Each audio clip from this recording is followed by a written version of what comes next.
Hello everybody. I promise that this is the last in the series of all our descriptive statistics videos. So here, at least for Excel. So I'm going to show you how to draw a histogram in Excel. It's not as straightforward as the others, but it is doable. So, but there are a few steps involved in the process. So the first thing to do is we have to actually create the bins in Excel. Excel will automatically do it, but it's not going to look very finished. So one way to actually draw histograms is to select all the data. So I have numbers going from 0 to 100 in this particular column. So I'm just going to select all of this data. Okay. And if I go to insert, if I go to statistical charts, if I go over here, choose this, I have a histogram. See what happens if I draw that. So Excel draws a histogram all right, but it's automatic. It's creating bins which don't look very. It's a little bit. I would prefer a bin from 1 to 10, 11 to 20, and so on. For some variants of Excel, if you actually double click this horizontal axis, it should give you an option where you can choose the bins. I don't know if that works in Mac. It may work in Windows, but I have a Mac and it doesn't work for me. So I have to figure out a different way to draw this. So there are two things I can do. I'll show you the easier one first and then the harder one. So let me delete this histogram. Now, what I can do is I can actually use a toolkit that Excel has called the Analysis Toolpath, which will help me draw a histogram. So to install that toolpath, it's something like a plugin, an add-in you have to add to Excel. So go to Tools in your main list of Excel options. Go to Tools, click on Excel Add-ins, and choose this Analysis Toolpath option. Check on that box and say OK. Okay. Now that Analysis Toolpath will show up in the Data tab in your spreadsheet. It's here, right here, as Data Analysis. Okay. So what I want you to do is, before we actually do that, even with the Analysis Toolpath, I'll have to pre-specify the bins in my data for Excel to actually use that information and draw that. So I'm going to have another column here called bins. And I'm just only going to type in the upper limit of each bin that I want. And Excel will automatically figure out what the lower limits are based on the successive bins that I specify. So I want the first bin to go from 0 to 10. So I'll put 10 as my upper limit. Second one, I want it to be from 11 to 20. So 20 is my upper limit. The next one will be 21 to 30, 31 to 40, and so on up to 100. So I'm just going to drag this to fill up the remaining numbers. So I filled up a column with all my upper limits of the bins. Now I'm going to go to this Data tab, go to Data Analysis, and you'll have a set of tools which open up. So you'll have different tools that start in alphabet A and go down up to Z test. So choose the option that says histogram and press OK. Two things that I want you to do. So in fact, your default options may look like something like this. Okay. So the first cell is I want to choose the input range. And for that, I'm actually, let me remove this, let me remove this data here so that it looks fresh. Okay, so I'm going to go to input range, press this icon, come to Excel, choose these cells from A2 to A101. Okay, come back. Now the input range for the histogram is selected.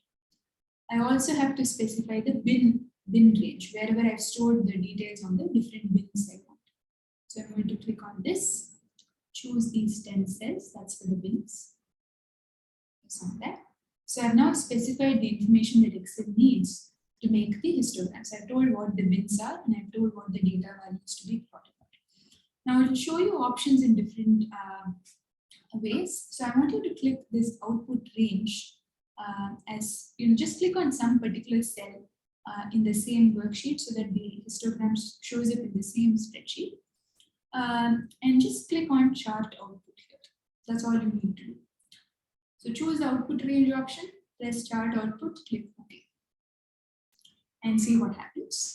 So you have something that looks like a bar plot, which Excel has drawn, and you see this table has now showed up, come up in Excel, which shows you the frequency of observations that fall into each bin, which is actually nothing but how Excel calculates the height of each of these bins. So it's essentially Excel has done this work for you to figure out how many observations are in each of these categories. So, but it still looks like a bar plot and not quite a histogram, and there are ways to get around this. So what I do first is I click on a particular bar, okay, and all of these bars will get selected. Double click on a bar, or actually don't do that. So click anywhere else, come and click on a bar, all of the bars get selected. I want you to come to this format tab here on top, right next to chart design, and press the format pane. Okay, now you have this option called format data series, which shows up. Now I want you to, it's automatically selected this third icon, which has something like this. It's called series options. And you have two options here, series overlap and gap width. I want you to drag the slider down on this gap width and see what happens. Now the gap between the bars is 0%, and now it looks more like a histogram. So all you had to do was select the bars, come to format data, go to format pane, and reduce the width of the gap. Okay, so if I bring it down to 30%, see how closer the bars get. So if I eliminate all gaps, then I get a histogram. So if I click anywhere else on the Excel sheet, I can see the general shape of the histogram. Now, of course, if I want some, if I want these bars to be outlined to, this looks a little too bland. So let me click on the bars again. My format data series is still on. So let me click this first option, which is the one where you can edit the color and give a border and everything. So come down to this border option, where I want the border to be a solid line, and I can give a color to that border. Say I want it to be in gray, and I can actually increase the width of that border, and maybe increase it to a thicker line. So if I increase the width, then the border becomes quite thick. But if I click on the bars again and go to this option, I just want to reduce the width of my border so that I don't want it to be too thick, but I just want it to be there. That is a much better looking histogram.